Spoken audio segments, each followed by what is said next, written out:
Untuk kisah kali ini masih melanjutkan dari kisah yang sebelumnya, sebuah kisah yang diambil dari akun Twitternya @agilrsaputra. Dan untuk kisah yang akan saya bawakan kali ini yaitu sebuah kisah yang berjudul Lemah Kuburan. Dan sebelum kita lanjut ke ceritanya, tekan dulu tombol like video ini dan jangan lupa tekan juga tombol subscribe channel ini. Dan nyalakan juga lonceng notifikasinya agar tidak ketinggalan cerita-cerita lainnya dari channel ini. Dan buat teman-teman yang pengen membaca langsung ceritanya, nanti silakan saja kunjungi linknya yang nanti akan saya sertakan di kolom deskripsi. Dan jangan lupa di follow juga akun Twitter penulis. Dan seperti apa untuk kelanjutan kisah ini, langsung saja kita masuk ke ceritanya.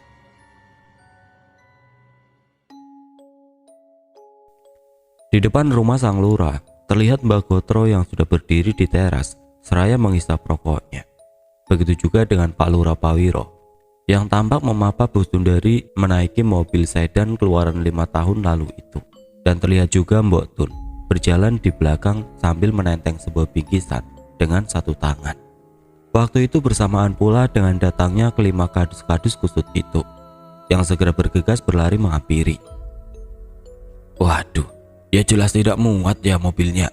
Saya benar-benar lupa kalau mobil Pak Lurah itu mobil sedan, ucap Kadus Barjo di awal kedatangan mereka, yang segera tampak tertuju pada keadaan Mbak Gotro yang tampak segar bugar. Bagaimana Mbak? Kok sudah seger lagi ya? Kata Wicak, orang yang semalam mengantar jawara sepuh itu bersama Barjo. Aku gitu loh, canda Mbak Gotro sambil sedikit membusungkan dadanya. Ada apa? Pasti semalam kalian tidak bisa tidur toh. Kelihatan dari mukanya yang pada kusut-kusut begitu, kata Mbak Gotro yang segera dijawab oleh Barjo dengan sebuah cerita singkat tentang tanah kuburan yang mereka temukan di depan rumahnya masing-masing. Karena itu kami sebenarnya ingin ikut ke sapu angin Mbak, tapi mobilnya pasti tidak cukup ya, kata Barjo setelah bercerita. Dan seketika membuat Lurah Pawiro yang juga mendengar itu langsung menawari mereka untuk memakai mobilnya yang lain. Pakai mobil pick up mau, kata Pak Lurah menawari para kadus-kadusnya, yang mana tanpa berpikir mereka pun langsung mengiyakan tawaran itu. Siap, sahut Barjo. Tapi kalian siap-siap kedinginan loh, ucap Pak Lurah lagi. Alah, tidak apa-apa, tanggap Pak Tunggul kini. Dan setelah kunci mobil itu sudah diberikan oleh Pak Lurah, selang beberapa saat kemudian mereka semua pun berangkat beriringan menuju desa Sapu Angin untuk menemui orang pintar kerabat dari Mbok Tun itu. Pademu itu apakah mau kalau diminta mengembalikan kiriman santet ini? Tanya Lurah Pawiro dalam kemudi kepada Mbok Tun yang duduk di kursi belakang. Wah, kalau itu saya kok kurang tahu Pak Lurah, coba saja nanti, jawab Mbok Tun yang tidak lama kemudian ditanggapi oleh Bu Sundari. Tidak usah Pak, kalau itu dikembalikan, terus apa bedanya kita dengan mereka, kata Bu Sundari dengan suara lirih dan lemas, membuat Lurah Pawiro yang duduk di kemudi sejenak terdiam mendengar itu. Terus ini biayanya berapa Tun? Tanya Mbak Gotro ini kepada Mbok Tun. Tidak usah Mbak, tidak akan mau, ini sudah saya bawakan gula, kopi sama teh kok. Karena memang maunya hanya menerima yang seperti itu, jawab Mbok Tun disela oleh Pak Lurah. Iya Mbak, agak langka memang. Terus itu sudah saya bawakan kopi, teh dan gula 10 kilo, sela sang lurah saat itu. Perjalanan pun terus berlanjut menuju ke wilayah pinggiran kota paling utara, menembus kabut, melewati lintasan yang berkelok, serta melalui jalan yang menanjak, sampai akhirnya setelah berpuluh menit berlalu, tibalah mereka di tempat yang dituju. Jalan yang mulai berbatu adalah penanda bahwa mereka sudah memasuki wilayah desa Sapu Angin, yang mana tentu membuat dua mobil iringan itu kini menurunkan kecepatannya. Sampai akhirnya tidak selang beberapa lama kemudian mereka memasuki desa itu. Rumahnya yang sebelah mana Mbok? Tanya Pak Lurah kepada Mbok Tun. Itu Pak rumahnya, yang sedang ada orangnya di depan, jawab Mbok Tun. 10 meter sebelum mereka sampai di rumah itu, terlihat seorang pria tua sedang duduk di depan sebuah rumah yang sederhana. Menyambut dari kejauhan dengan senyum dan lambaian tangan, seakan ia tahu kalau dua mobil yang sedang berjalan itu hendak menuju ke rumahnya. "Pade Untung," sapa Mbok Tun yang baru turun dari mobil. "Kesini Tun, monggo semuanya masuk," ucap Mbak Untung mempersilahkan, seraya mendekat dan menyalami rombongan itu satu persatu. "Wah, terima kasih loh, sudah jauh-jauh sampai sini. Monggo silakan masuk ke gubuk saya ini," ucap Mbak Untung lagi kepada rombongan itu. "Enje Mas," tanggap Mbak Gotro dengan senyum. Dan beberapa saat kemudian Mbok Tun, Lurah Pawiro, Bu Sundari, Mbak Gotro, dan para kadus-kadus Mekarsari itu pun mulai melangkah masuk ke dalam rumah Mbak Untung itu. "Bagaimana? Ada apa ini? Kok sampai mau jauh-jauh datang ke sini?" ucap Mbak Untung. Mendengar itu Pak Lurah dan rombongan hanya saling pandang dengan senyum-senyum tipis. Mereka sepertinya masih canggung dan mendadak bingung dari mana harus memulai kata-kata untuk menjelaskan tujuan kedatangan mereka. Hingga beberapa saat kemudian akhirnya Mbok Tunlah yang mencoba mengawali itu. "Begini loh Pak Dek," ucap Mbok Tun memecah kecanggungan di rumah Mbak Untung itu, yang mana tidak lama setelah Mbok Tun sedikit bercerita, semua orang pun juga mulai ikut berbicara satu persatu, hingga semuanya menjadi jelas. Mbak Untung tampak sedikit menghela nafasnya. Setelah mendengar penjelasan itu, ia terlihat mengerutkan alisnya, seakan tengah menerawang, dan tidak selang beberapa lama kemudian, ia pun beranjak dari kursinya dan berjalan masuk ke dalam untuk mengambil sesuatu. "Tunggu sebentar ya," kata Mbak Untung seraya berjalan. Sampai akhirnya beberapa saat kemudian, ia pun kembali keluar dengan membawa sebuah kendi air minum. "Mohon maaf ya, kalau agak tidak sopan," kata Mbak Untung yang meminta izin karena hendak menuangkan air kendi itu langsung ke mulut mereka satu persatu. Singkat cerita, semua orang pun meminum air di dalam kendi itu, bersamaan dengan Mbak Untung yang kini meminta mereka semua untuk bersiap-siap. "Siap-siap ya, karena ini pasti tidak akan enak," kata Mbak Untung kepada 9 orang itu, seraya memberikan masing-masing dari mereka sebuah kantong plastik, yang mana tidak lama setelah itu, kecuali Mbok Tun, satu persatu dari mereka pun mulai merasa mual dan muntah-muntah. Mereka memuntahkan sesuatu yang kurang lebih sama, yaitu lendir-lendir kekuningan yang berbintik merah. Tapi ternyata tidak bagi Bu Sundari, yang kini justru terlihat sesak karena yang keluar dari mulutnya itu berbeda dari yang lain. Yang mana setelah diperiksa, apa yang dimuntahkannya adalah beberapa gumpalan-gumpalan yang berwarna coklat. "Ini adalah tanah kuburan itu," kata Mbak Untung kepada Bu Sundari yang kini terlihat sudah berkuyup dengan peluh dan merasa cukup tercengang ketika tahu apa yang dimuntahkannya itu adalah gumpalan-gumpalan tanah. "Di antara semuanya hanya panjenengan Bu yang sudah berhasil dimasuki teluk, tapi tidak apa-apa. Insya Allah setelah ini panjenengan akan merasa lebih baik kan?" ungkap Mbak Untung setelah itu. "Terus apa yang harus kita lakukan setelah ini Kang?" tanya Mbak Gotro gini. "Oh ya, pokoknya rumah-rumah panjenengan tetap harus saya bersihkan," kata Mbak Untung saat itu. "Terus kapan itu dilakukan Mbah?" tanya Lurah Pawiro gini. "Harusnya sih secepatnya, tapi mohon maaf kalau dalam waktu dekat ini saya terus terang belum bisa, karena sedang ada sesuatu yang harus saya selesaikan terlebih dahulu. Tapi tenang saja, saya janji kalau sudah selesai, saya pasti akan sowan ke rumah panjenengan semua. Dan untuk sementara ini, mungkin panjenengan akan saya kasih pegangan dahulu untuk sedikit berjaga-jaga," kata Mbak Untung yang kembali beranjak untuk mengambil sesuatu di dalam kamarnya. Dan selang beberapa saat kemudian, Mbak Untung pun kembali keluar membawakan sesuatu untuk orang-orang itu, berupa kotak-kotak kecil yang dibungkus dengan kain hitam dan dibagikan kepada mereka tanpa terkecuali. "Ini dibawa saja, dikantongi, tapi kalau mau tidur jangan lupa di bawah bantal. Tukas Mbah Untung yang disambut oleh mereka semua dengan anggukan kepala. Satu lagi pesan saya, kalau nanti panjenengan menemukan ceceran tanah seperti itu lagi, disapu saja dan pel dengan air kelapa hijau, tutup Mbah Untung pagi itu. Wajah mereka pun sudah sedikit lega, walau sampai mereka semua berpamitan. Mbah Untung tidak benar-benar memberitahu siapa orang yang telah melakukan itu. Namun tentu itu bukanlah masalah bagi mereka, karena dugaan kuat sudah tertuju kepada pihak Juragan Wiryo. Lagi pula, motif apalagi yang bisa dijadikan alasan saat ini, kalau bukan tentang pilkades mendatang.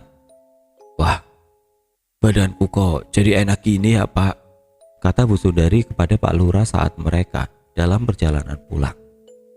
Alhamdulillah toh Bune, berarti kamu berjodoh dengan pengobatan itu, jawab Lurah Pawiro yang disusul oleh Mbak Gotro. Iya, dan sepertinya pademu itu memang benar-benar sakti Tun. Orangnya juga sopan, ramah dan baik. Tidak mau dikasih uang pula, kata Mbak Gotro kepada Mbok Tun yang duduk di sebelahnya. Bener Mbah, memang orangnya seperti itu. Tidak pernah mau menerima uang dari orang-orang yang ia tolong. Katanya tidak mau kalau masa tuanya menjadi sakit-sakitan, jawab Mbok Tun membuat Mbak Gotro bertanya. Sakit-sakitan bagaimana maksudnya? Tanya Mbak Gotro. Kalau kata Pak Ade saya itu orang pintar atau dukun yang mau menerima uang dari pasiennya, biasanya rata-rata di masa tuanya bakal sakit-sakitan. Percaya tidak percaya sih, tapi menurut saya itu cukup terbukti. Dengan dia yang sampai umur segini masih bugar dan jarang sakit, jelas Mbok Tun atas pertanyaan dari Mbak Gotro. Oh begitu. Ya cukup benar juga sih. Dan kalau saya lihat sepertinya umur antara saya dan dia hanya selisih 3-5 tahunan di bawah saya, tanggap Mbak Gotro dalam perjalanan itu. Singkat waktu setelah melewati perjalanan yang sebenarnya tidak begitu jauh itu, akhirnya sampailah juga para rombongan mobil itu di Mekarsari. Lebih tepatnya di depan rumah sang lurah, yang mana beberapa saat setelah mereka turun dan sebelum semua beranjak pulang, Lurah Pawiro pun meminta Mbak Gotro dan para kadus-kadusnya itu untuk masuk terlebih dahulu ke rumahnya, karena sepertinya ada sedikit hal yang ingin beliau pesankan. Tolong kabarkan kepada orang-orang ya, kalau nanti malam kita tidak usah kumpul-kumpul dulu, kata Lurah Pawiro kepada mereka, yang mana beberapa saat sesudah itu dan setelah sedikit perbincangan, mereka semua pun berpamitan dan beranjak pulang ke rumahnya masing-masing. Singkat cerita, detik pun berganti menit dan berubah menjadi jam, seiring dengan sinar mentari yang kini sudah tenggelam dan diganti oleh cahaya bulan yang kebetulan tengah purnama. Petang itu untuk kali pertama, suasana desa Mekarsari ini tidak seperti biasanya, karena sudah sejak maghrib hingga sekarang sekira pukul 11 malam, seakan tidak ada lalu lalang orang yang keluar dari rumahnya. Semua itu disebabkan oleh kabar pocong terbang di rumah Pak Lurah kemarin malam dan warta tentang ceceran tanah kuburan di rumah para kadus pagi tadi, yang mana ternyata itu juga sudah tersebar di seluruh desa. Sementara itu di dusun Mekar Kulon, tepatnya di rumah Kadus Tunggul, terlihat Jayus yang tengah duduk di kursi teras seraya menyesap kopi dan menghisap rokok kreteknya. Anak Pak Tunggul itu tampak duduk dengan menekuk wajahnya. Wajahnya tampak kesal dan marah karena pikirannya yang tidak juga beralih kepada hal lain. Brengsek, batinnya saat mengingat kejadian pagi tadi, yaitu ketika dirinya menemukan nisan kayu bertuliskan nama ayahnya dan ceceran tanah di lantai teras rumahnya itu.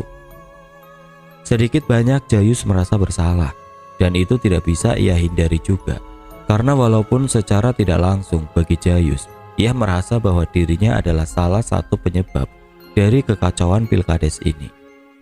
Tapi kadang rasa bersalah itu hilang ketika ia mengingat hantaman-hantaman tangan dan satu pukulan gelas kaca di kepalanya tempo hari yang terjadi di sebuah warung kopi dekat rumahnya itu. Persetan, dibilang pengkhianat, ucapnya pelan saat mengingat teriakan-teriakan dari orang yang mengeroyoknya di kedai kopi waktu itu. Yang mana ingatan itu membuat kemarahannya semakin membekas, apalagi ditambah dengan kayu nisan dan tanah kuburan yang ia temukan tadi pagi. Yang mana itu kini membuat kemarahannya menjadi berlipat ganda. Entah kekalutan apa yang merasukinya saat itu, yang jelas sudah ia rencanakan sejak pagi, bahwa ia berencana akan menangkap basah siapapun orang yang menyebabkan tanah kuburan di depan rumahnya itu. Pokoknya kalau sampai tertangkap, bisa-bisa saya potong kakinya, tidak peduli siapapun itu, kata Jayus dengan sedikit membisik di tengah renungan di teras depan rumahnya itu. Sampai akhirnya lamunannya pun terpecah beberapa saat kemudian oleh panggilan dari sang ibu yang memintanya untuk masuk ke dalam rumahnya. "Nak, masuk, sudah malam, tidurlah, besok kamu harus pergi ke kebun pagi-pagi loh," kata ibunya yang seketika membuatnya beranjak. "Iya Bu," kata anak Pak Tunggul itu, seraya berjalan dan masuk ke rumahnya. Rupanya ia masih gelisah, menengok ke kanan dan ke kiri, sampai akhirnya, saya tunggu saja di sini," batin Jayus yang saat itu, yang kini memilih untuk tidur di ruang tamunya, agar ia bisa tetap pada rencananya untuk menangkap siapa yang telah menebar tanah makam itu. Bantal, sarung, dan guling sudah ia ambil dari kamarnya. Kini ia merebah di kursi sudut di ruang tamunya itu. Seraya menahan kantuknya, ia pun menyamankan posisinya sambil sesekali menatap ke arah jendela. Tapi tidak bisa ia pungkiri juga bahwa sebenarnya dirinya ini lelah setelah seharian bekerja di kebun, yang mana bagaimanapun caranya ia menahan kantuknya. Pada akhirnya rasa letihnya membuat dirinya tertidur tanpa sengaja. Sampai akhirnya malam itu sekira pukul 1:30 dini hari, Jayus kembali terbangunkan oleh sesuatu yang menghantam pintu rumahnya. Ludak-ludak. Suaranya tidak begitu keras, namun itu cukup untuk membuat Jayus yang ketiduran itu kini langsung terbangun. Set. Mata Jayus seketika membelalak setelah mendengar suara itu. Ia yang menoleh ke arah pintu pun bergegas bangkit dan mengendap dengan pelan. Seraya meraih combret yang memang sudah ia siapkan di bawah kursi, Jayus berjalan mendekat ke arah jendela rumahnya. Dengan pelan ia singkapkan sedikit tirainya seukuran satu bola matanya. Dan dari situlah Jayus mengintip dan mengamati suasana di luar rumahnya. Tidak ada yang ia lihat selain kegelapan dan sudut tembok gapura benteng rumahnya yang terkena sinar temaram dari lampu jalan. "Apa ya tadi itu? Masa saya salah dengar?" bisiknya seraya menyingkap tirai jendelanya itu sedikit lebih lebar. Sebenarnya ia ingin keluar rumah saat itu, namun pada kenyataannya kemarahan-kemarahan yang sudah ia kumpulkan itu tidak memberinya cukup keberanian untuk sekedar membuka pintu dan sekejap memeriksa keluar. Yang ada kini malah tengkuknya yang mulai bergidik. Brengsek, brengsek, bisiknya yang masih mencoba bertahan mencermati setiap bagian luar rumahnya dari balik singkapan tirai itu. Tapi keputusannya untuk tidak keluar ternyata ada benarnya juga, karena beberapa saat setelah itu tubuhnya dibuat kaku oleh sesuatu yang berdiri di pekarangan rumahnya. "Allahu Akbar," ucapnya membisik dalam kekakuan itu, melihat sosok bungkusan putih yang entah dari mana datangnya tiba-tiba saja muncul begitu saja dan berdiri di atas tanah pekarangan depan rumahnya. Dari balik jendela mata Jayus tidak bisa berkedip, seakan terhipnotis untuk terus menatap sosok berupa pocong itu. Begitu juga dengan satu tangannya yang sedari tadi menyingkap tirai jendela rumahnya itu, kini malah semakin kencang meremas singkapan itu.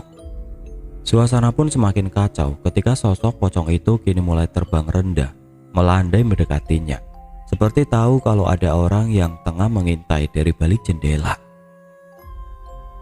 Bersamaan dengan itu bau anyir darah bercampur bangkai seakan menembus kaca dan mulai menusuk penciuman si Jayus.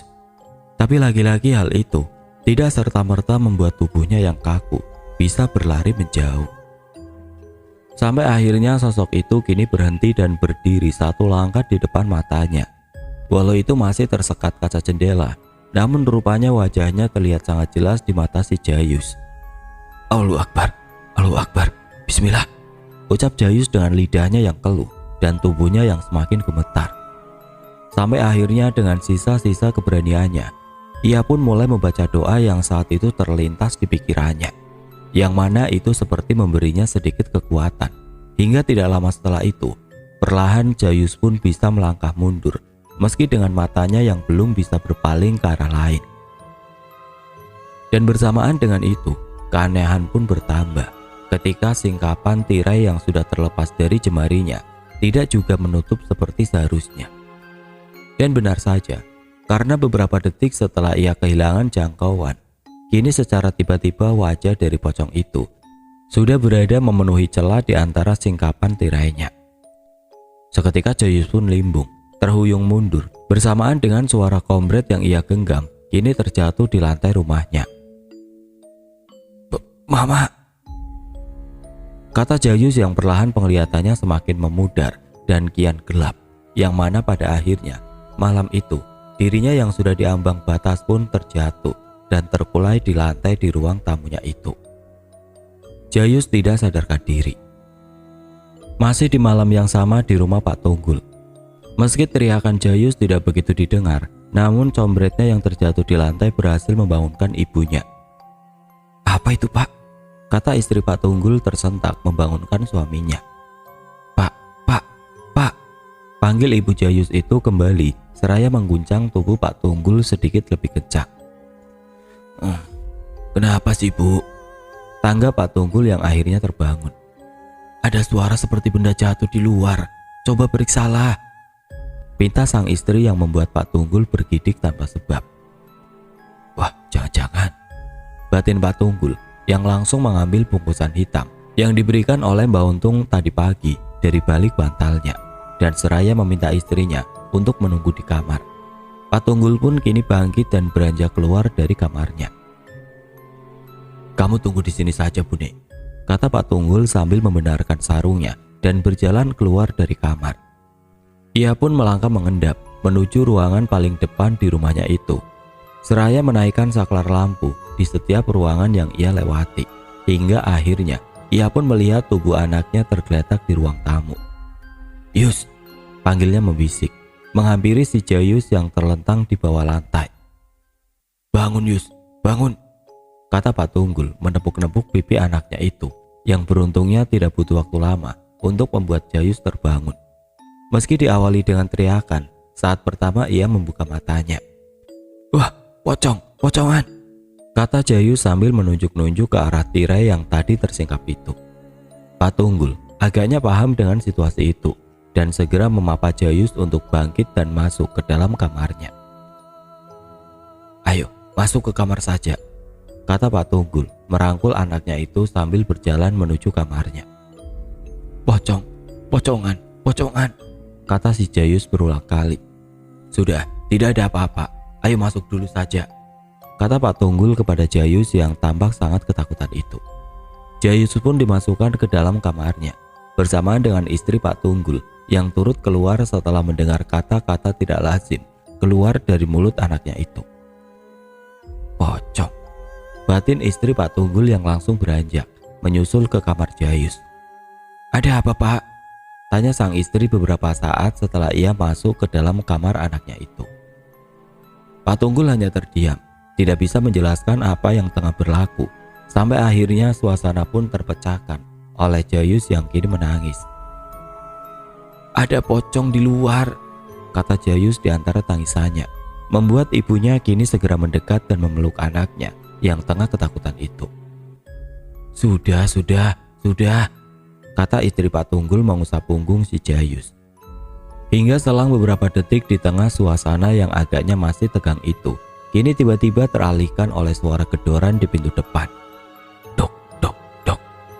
Suara ketukan menggema masuk ke dalam rumah, berulang dan terdengar cukup keras dengan jeda lambat. Dok, dok, dok.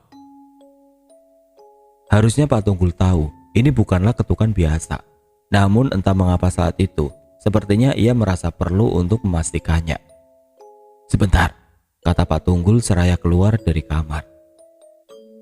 Ia pun berjalan menuju ruangan depan. Dengan langkahnya yang beriringan, di antara gedoran janggal yang masih terdengar itu. Namun semakin dekat dengan sumber suara itu, semakin muncul pula keraguan di hatinya. Dan benar saja, karena itu pada akhirnya membuat Pak Tunggul berhenti berjalan saat satu langkah ia memijakan kakinya di ruang tamu. Alisnya kini berkerut, menatap ke arah pintu yang ia rasa bergetar oleh gedoran itu. Duk, duk, duk. Ketukan keras itu juga membuat gelombang yang menggetarkan kaca jendela di sampingnya. Saya harus berani, batinnya di setiap jeda ketukan itu. Dengan ekspresi yang cukup gugup, Pak Tunggul mengambil azimat yang ia sembunyikan, diselipkan antara perut dan kain sarungnya. Ia genggam erat-erat bungkusan kain hitam yang berbentuk kotak itu. Lalu dengan sedikit menata nafasnya, ia pun mulai memberanikan diri. Siapa kamu? Ucap Pak Tunggul yang lantang, namun masih terdengar gugup dan gagap. Sopo kowe?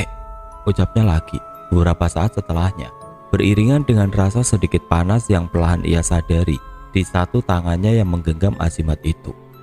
Dan dalam waktu yang bersamaan, muncullah suatu amarah yang entah dari mana datangnya, yang kini mematik keberaniannya. Tidak peduli, setaknya. Pak Tunggul pun segera melangkah mendekati pintu yang masih bergetar oleh ketukan itu. Membuat satu kakinya tanpa sengaja menyandung gagang kombet yang tadi Jayus jatuhkan di lantai ruang tamu. Apa to iki? Ucapnya menunduk dan segera memungut benda itu setelah menyadari kilatan dari combret yang tergeletak di antara dua kakinya.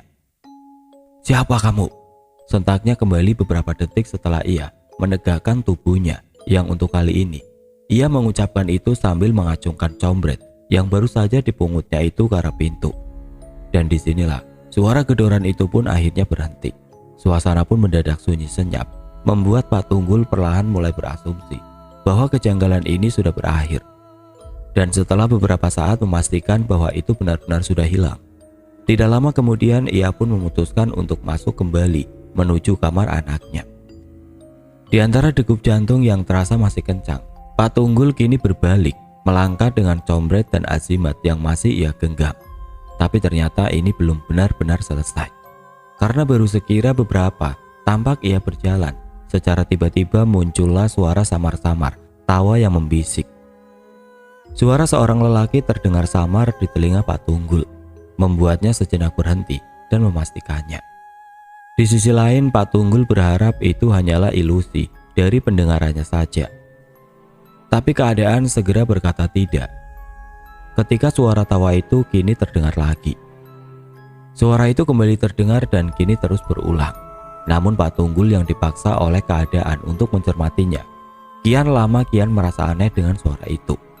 Yang mana bila boleh digambarkan, suara tawa itu lebih mirip dengan seorang lelaki parubaya daripada lelembut atau apapun itu. Berbekal dengan keraguan dan kecurigaan itu, Pak Tunggul perlahan kembali berbalik dan melangkah mendekati sumber dari suara yang sepertinya berasal dari luar rumahnya itu. Ia pun berjalan mengendap, bersamaan dengan suara yang tentu terdengar kian jelas.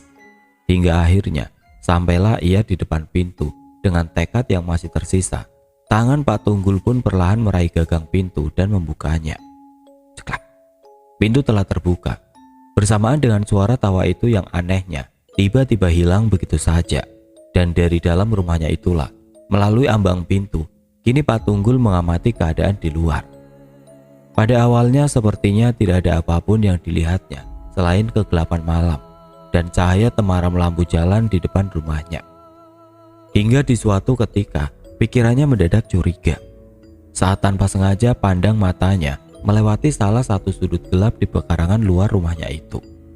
Pasang matanya yang sempat terlewat pun segera berbalik untuk memastikan itu. Dan mungkin benar, karena di sudut itu, samar-samar, ia seperti melihat seseorang yang tengah berjongkok dengan pakaian yang serba gelap. Apa itu? Batin kadus mekar kulon itu yang kini mengkerutkan alisnya untuk memperjelas penglihatannya. Walau setelah beberapa saat dicermati, tetap saja ia masih merasa ragu. Hingga akhirnya, ia pun mencoba untuk memastikannya dengan berkata kepada sosok samar di sudut gelap halaman rumahnya itu. Woi, siapa kamu? Ucap Pak Tunggul yang mencari jawaban atas keraguannya itu sembari membentangkan combretnya ke atas. Dan brengsek, wah, sentak Pak Tunggul tiba-tiba seraya melemparkan combret yang digenggamnya ke arah sudut gelap itu. Klotak, suara combret yang Pak Tunggul lempar membentur tembok benteng rumahnya, dan tidak lama setelahnya terdengarlah suara tangis di sudut pekarangan depan rumahnya itu. Suara tangis yang kalau menurut pendengaran Pak Tunggul adalah suara tangis seorang pria dewasa. Siapa kamu? Teriak Pak Tunggul untuk kesekian kalinya, yang kini sembari turun dari teras rumahnya dan berjalan menghampiri sudut gelap itu. Siapa yang menyuruhmu? Ucap Pak Tunggul lagi sambil berjalan, yang mana sesampainya ia di sudut itu, ia tidak melihat apapun selain combretnya yang tadi ia lempar, kini tergeletak di atas tanah. Apa saya hanya salah lihat ya? Kata Pak Tunggul sambil memungut combretnya tadi. Untuk beberapa saat Pak Tunggul terlihat masih berdiri di dekat sudut itu, memandang sekeliling dengan nafasnya yang terengah-engah. Sampai akhirnya ia dikejutkan oleh sesuatu yang dingin menyentuh kakinya. Allahu Akbar! Pak Tunggul terperajat melompat dan langsung memeriksa ke bawah kakinya, yang tentu tanpa ia sangka sebelumnya. Ia kini dibuat lebih terkejut ketika melihat sesuatu yang baru saja menyentuh kakinya itu. Dan sesuatu itu adalah sebuah kepala yang terpotong.